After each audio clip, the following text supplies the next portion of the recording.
자, 그 다음에 네 번째 입성입니다. 입성은 어떤 거냐면 소리를 길게 이렇게 쭉 길게 이어서 발음하는 것이 아니라 빨리, 재빨리, 촉급하게 빨리 이렇게 소리를 딱 멈춰버리는, 딱 끊어버리는 그런 어떤 소리를 입성이라고 얘기합니다. 어, 우리 소리 중에 무성음이 있죠, 그지? 뭐, 그지? 키읔, 그 다음에 티읕, 피읕, 그지? 크트프, 이렇게 끝난 소리. 이런 소리를 이제 입성이라고 얘기하는데, 입성은 이렇게 점을 찍는 개수가 뭐 0개, 1개, 2개, 그러니까 안 찍을 수도 있고, 점을 안 찍을 수도 있고, 하나를 찍을 수도 있고, 2개를 찍을 수도 있습니다. 그래서 점이 찍혀 있는 어떤 개수만 가지고는 이 소리가 입성이다, 아니면은 뭐 다른 소리다 하는 것을 구분을 할 수가 없어요. 그래서 어떻게 구분을 하느냐, 어, 소리가 발음을 했을 때, 이 입성은 소리가 빨리 이렇게 딱 닫히는구나. 그지? 끝부분이 빨리 딱 닫히는구나. 요걸 보고, 요 소리가 입성이다. 이렇게 구분을 하셔야 됩니다. 그 다음에, 여기 상성이 있죠. 그래서, 아까 이 성조라고 하는 것은 16세기가 되면 사라진다 했잖아요. 그러면, 현대 국어에는 이 성조의 어떤 흔적이 아예 없느냐? 아니죠.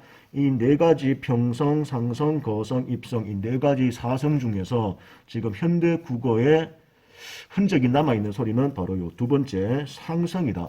그지? 그래서 상성이었던 어떤 소리는 지금 현대 국어에서 대부분이 어떤 긴 소리로 장음으로 지금 발음되고 있습니다. 그래서 네 가지 사성 중에서 지금 우리 현대 국어에서 그 사성의 어떤 흔적이 남아있는 것이 바로 상성이다. 그러니까 상성은 현대 국어에서 장음으로 이렇게 소리가 난다.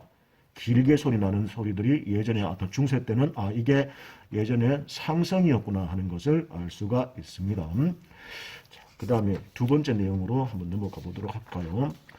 자, 두 번째는 두 번째 우리가 알아야 되는 중세 국어 문법 중에서 양성모음, 그러니까 중세 국어의 모음들이 좀 단모음이 총 7가지가 있었는데 아레아죠, 그지? 그 다음에 오, 그 다음에 우, 그 다음에 이가 있습니다, 그지? 이렇게 총 7개의 단모음이 있었는데 이 7개 단모음 중에서 양성모음 아레아와 오, 그 다음에 음성모음 우, 이가 있습니다. 그래서 이 모음들이 양성 모음들은 자기들끼리, 그지? 양성 모음들끼리, 그 다음에 음성 모음은 음성 모음들끼리 이렇게 함께 어우러져서 사용되려고 하는 그런 어떤 현상. 현대국어 문법에도 이런 게 있었죠, 그지? 우리 1학기 때 배웠다, 그죠? 이게 뭐다? 모음 조화 현상이다. 모음 조화 현상. 현대국어에도 이 모음 조화가 나타납니다. 근데 현대국어에는 이 모음 조화가 거의 잘 지켜지지가 않았죠. 근데 중세 국어에서는 이 현대 국어보다 지금보다 훨씬 더 이 모음 조화가 더 넓게, 더 명확하게, 더 규칙적으로 이렇게 적용이 됐습니다. 그런데 이것도 16세기 아까 방점이 사라졌는 시기하고 거의 비슷하대, 그지? 16세기 말에 뭐가 사라졌냐면은 이 7개의 모음들 중에서 아레아가 16세기가 되면은 사라집니다. 그래서 이 양성모음하고 음성모음 간의 어떤 그 구분이, 그지? 명확해지지가 않아서 이 모음 조화가 어지럽게, 그지? 혼란을 겪게 된다. 문란해지게 된다 하는 거죠.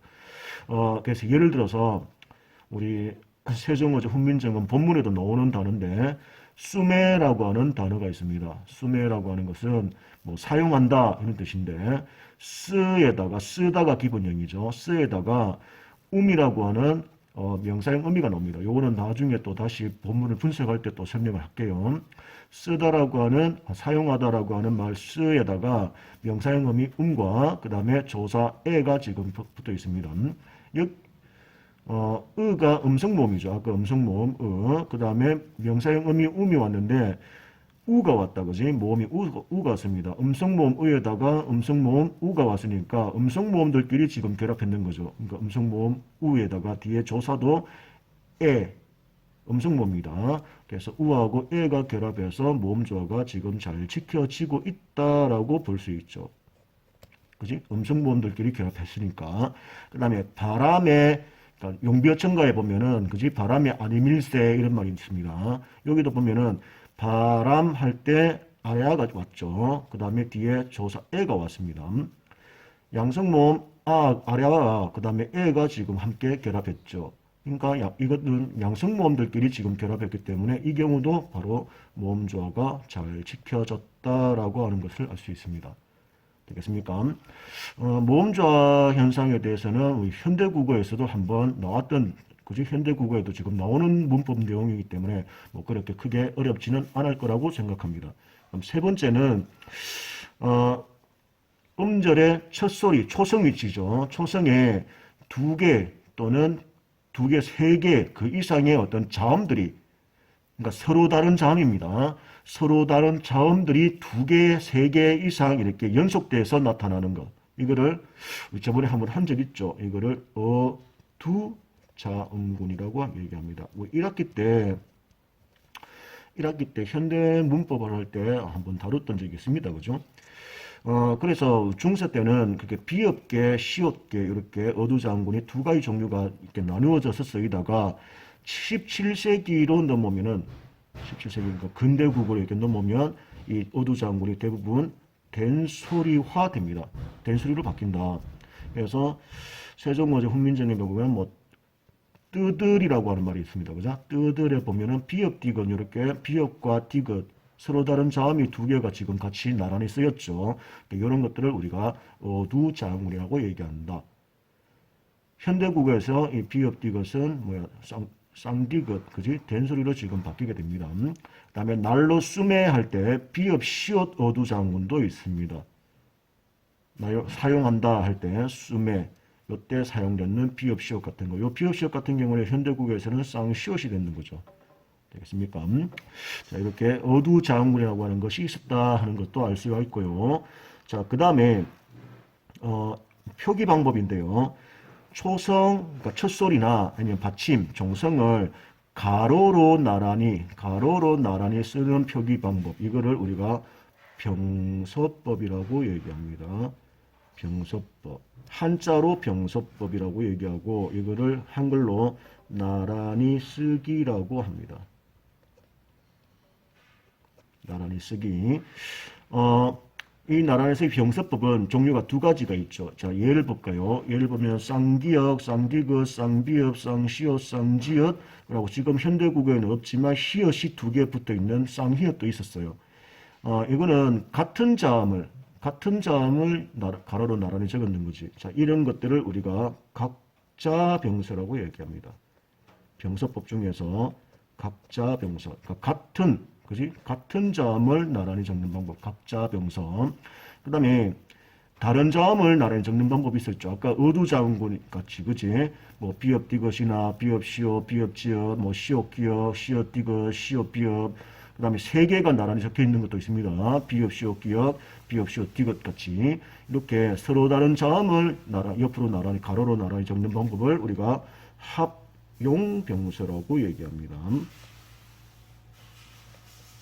합용병서. 되겠습니까? 그러면 합용병서를 적는 것은 바로 어두장군이다. 이렇게도 생각할 수가 있겠죠. 그 다음에 입술소리가 있습니다. 그지? 입술소리 미음, 비읍, 피읍, 쌍비읍 이런 입술소리 아래에 이형을 세로로, 그지? 세로로 이어 적어서 써서 입술 가벼운 소리하에서 순경음이라고 하는 것을 만드는 그런 방법이 있어요. 순경음이라고 하는 말 들어봤지? 그래서 미음 밑에 이형을 붙였으면 순경음 미음. 그 다음에 비읍 아래에 이형을 붙이면 순경음 비읍. 그 다음에 피읍 아래에 이형을 붙이면 순경음 피읍. 그지? 그 다음에 쌍비읍 밑에 이형이 붙어 있는 이런 어떤 글자도 있었습니다. 이런 것들을 이렇게 적는 순경음을 만드는 방법을 우리가 뭐라고 얘기하냐면은 연서법이라고 얘기합니다. 연서법. 세로로 이어 적는다 해서 이거를 우리말로 이어쓰기라고 합니다. 이어쓰기, 연서. 되겠습니까? 그러니까 이어쓰기 연서법은 바로 순경음을 만드는 표기 방식이다. 됐죠? 자, 이 경우에 우리 순우리말을 이렇게 적는 데는 이 순경은 비읍이 주로 많이 쓰였고요.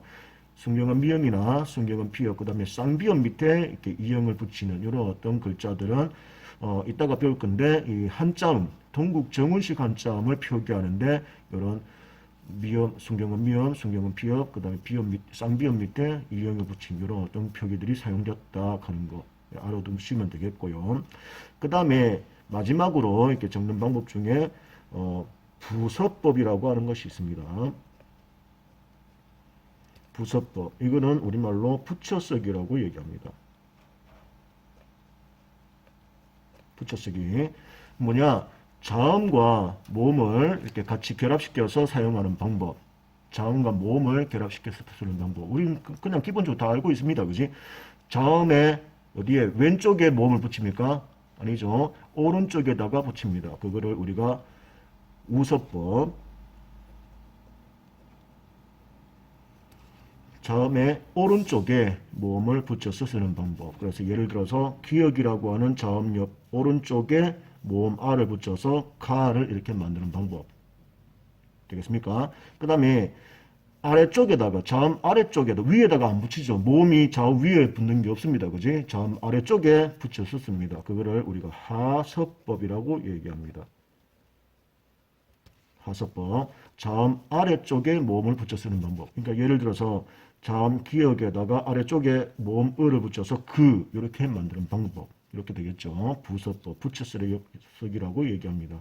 자, 그 다음 이것도 마찬가지 중세국어 때 이제 표기 방법인데 이어적기라고 하는 것과 끊어적기라고 하는 것이 있습니다.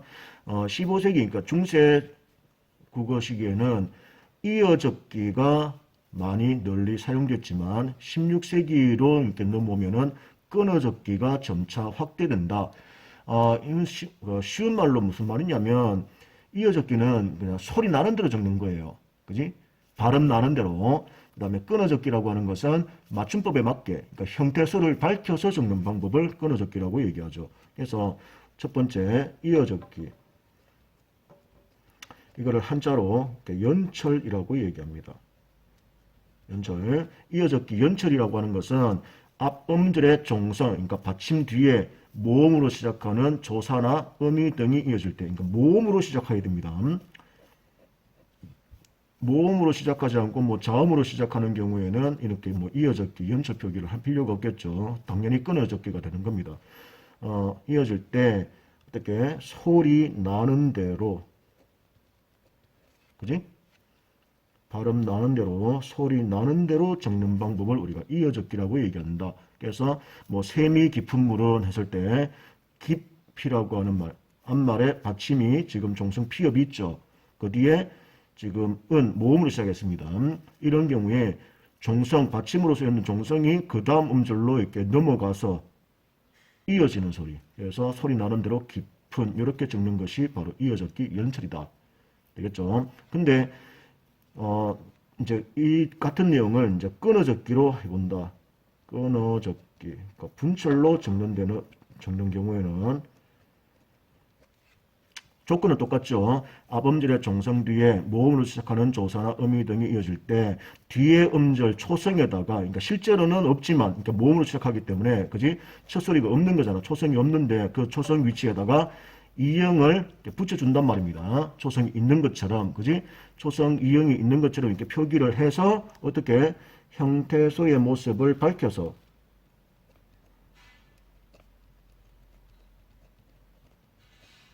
형태소의 모습을 밝혀서 적는 방법을 우리가 끊어적기, 분철이라고 얘기합니다. 그래서 아까 예를 들었던 깊은이라고 하는 것을 이렇게 분철로 끊어적기로 적는다면은 이렇게 깊과 은 이런 식으로 그지 형태소의 모습을 밝혀서 그러니까 이형을 여기다가 이렇게 적어주는 겁니다.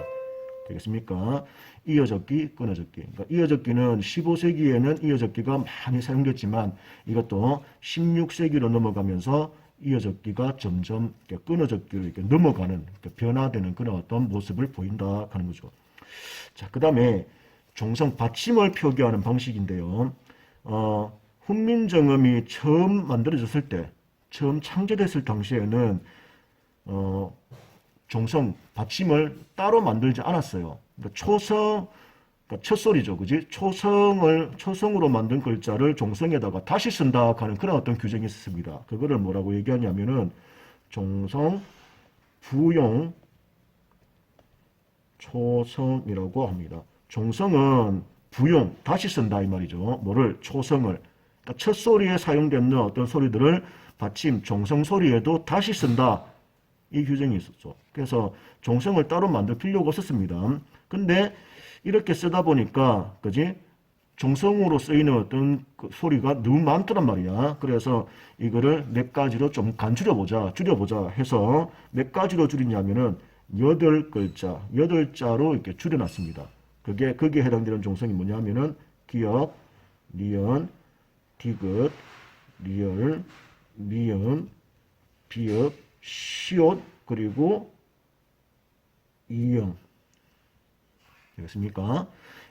이 이응은 실제로 음가가 없는 그냥 이응이 아니라 아까 여기에 뒤음절에 끊어졌게 했을 때 음절 초성에 그냥 이응을 표기한다 했을 때 이거는 그냥 단순하게 표기만 하는 거예요. 실제로 소리 음가가 없는 겁니다. 음가가 없는 이응을 붙였는 거고 이 종성에 실제로 발음되는 이 이응 요거는 옛 이응이라 해서 위에 꼭지가 이렇게 달려 있죠. 그래서 음가가 없는 그냥 이응을 붙이는 거 이거하고 이 위에 꼭지가 달려있는 이 예디형이라고 얘기하는데 이거는 실제로 소리가 있습니다. 그지? 음가가 있는 이형이죠. 이렇게 8개의 어떤 그 소리만 종성에 사용하기로 했다. 이거를 우리가 팔종성법이라고 얘기합니다. 그래서 훈민정음이 처음 창제됐을 때는 종성은 초성을 전부 모두 다 종성으로 사용한다 하는 그런 어떤 규정이 있다가 요거를 너무 많고 너무 복잡하니까 8개로 이렇게 축소시켰죠. 간추렸는 겁니다. 그죠? 팔종성법. 요게 나중에 근대로 가면은 다시 칠종성법으로 이렇게 변화됩니다. 뭐가 사라지냐면은 시옷이 여기 8개 종성 시옷 중에서 시옷이 디귿과 합쳐지면서 시옷이 없어지고 디귿 하나로 이렇게 통일되죠. 그래서 칠종성법으로 이렇게 바뀌게 된다. 근데 우리 교과서에는 지금 근대 국어가 자료가 없기 때문에 칠종성법에 대해서는 뭐 적용이 될 수 있는 그런 어떤 자료가 지금 안 나타나고 있습니다. 그래서 예를 들어서 우리 세종어제 훈민정음에 보면 뭐 사맞디 아니할세 이런 말이 있습니다. 그지? 사맞다라고 하는 것이 지금 현대국에 뭐 의미가 통하다, 뭐 전달되다, 통하다 이런 뜻인데 원래는 이게 받침이 사맞 밑에 받침이 치엇이었어요. 치엇 받침이었는데 이게 지금 세종어제 훈민정음 그 자료를 보면은 받침이 지금 시옷으로 표기되어 있다는 것을 알 수가 있습니다. 받침이 지금 종성이 치엇이 있었다 하는 것은 초성에 쓰였던 어떤 소리를 종성에 모두 다 쓰는, 그지? 종성부용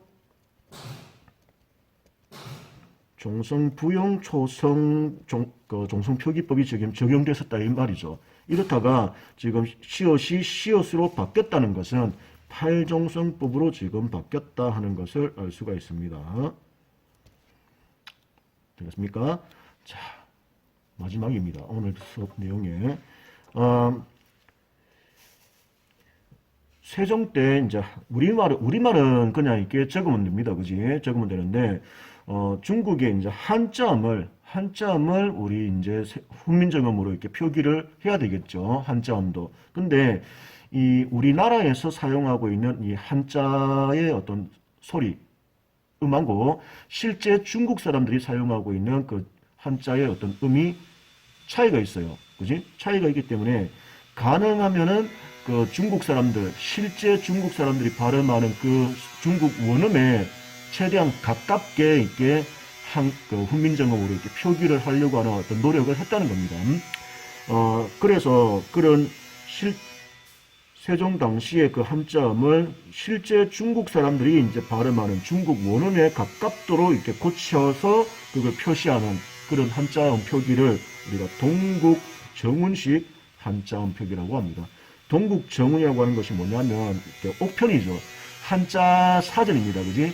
한자 단어를 갖다가 이제 찾았을 때 한 단어 하나마다 이제 그 발음하고 어떤 의미, 뜻 같은 것들을 쭉 정리해 놨는 그런 어떤 옥편, 한자 사전인데, 동국정운이라고 하는 어떤 한자 그 사전 옥편을 이 세종 때 만들었다는 거죠.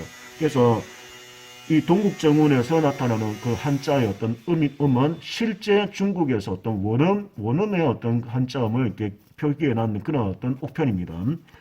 그래서 실제로 조선에서, 그지? 당시 조선에서 사용하고 있는 현실 한자음하고는 이 소리가 너무 달라서, 그지? 이 동국정운식 한자음이라고 하는 것은 현실 한자음이 아니라 이상적인 한자음입니다. 그래서 일상생활 속에서 이 우리가 한자를 갖다가 읽는 그 발음하고 이 표기하고 또 차이가 나니까 이게 좀 불편하겠지. 그래서 뭐 15세기쯤 15세조 때 이후가 되면은 이 동국정운식 한자음 표기도 사라집니다. 소멸되게 됩니다. 근데 이 동국정운식 한자음 표기엔 표기 규칙이 두 가지가 있어요. 첫 번째는 그 세종어제 훈민정음 제목에도 있는 거, 뭐 세종어제 훈민정음에서 이렇게 뭐 옛 이형이라든가 옛 이형을 쓴다든가, 지금 이 한자가 소리 음자죠. 그지? 소리 음자인데 우리 한국 사람들, 그러니까 조선 사람들이 이 한자를 갖다 읽을 때는 이렇게 읽습니다. 그지? 근데 중국 사람들이 이 한자를 읽을 때는 우리나라 사람이 읽는 이 음의 어떤 발음이 아니겠죠. 약간 차이가 있습니다. 그 중국 사람들의 어떤 발음을 있는 그대로, 그지? 사실대로 이렇게 표기하기 위해서 그냥 이응이 아니라 여린 히읗, 여린 히읗을 붙여가지고 이렇게 실제 중국 사람들의 어떤 발음을 표기를 하려고 했다 하는 거. 그 다음에 이 한자도 마찬가지죠. 지금 우리나라 사람들은 이 가운데 중자, 나라 국자, 이거를 중국 이렇게 읽습니다. 한자 음이. 근데 실제 중국 사람들은 이게 중국이 아니야. 그지? 둥귀. 발음이 좀 다르단 말이야. 그래서 그 중국 사람들의 어떤 실제 발음을 그대로, 그지? 좀 가깝게, 최대한 가깝게 이렇게 표기하기 위해서 이렇게 적어 놨는 겁니다. 그 다음에 이것도 마찬가지죠. 뭐, 그 다음에 뭐, 안락할 안자인데 편안이다. 그지? 우리 한국 사람들이 읽을 때는 편안인데 중국 사람들의 발음은 편안이 아니라 뭐, 뼈난. 이렇게 소리가 좀 다르단 말이야. 그 중국 사람들의 어떤 발음을 그냥 있는 그대로 최대한 가깝게 이렇게 표기하기 위해서 이렇게 표기했습니다. 그래서 이 동국정운식 한자음 표기의 첫 번째 표기 규칙은 뭐냐? 중국의 원음에 최대한 가깝게 표기한다.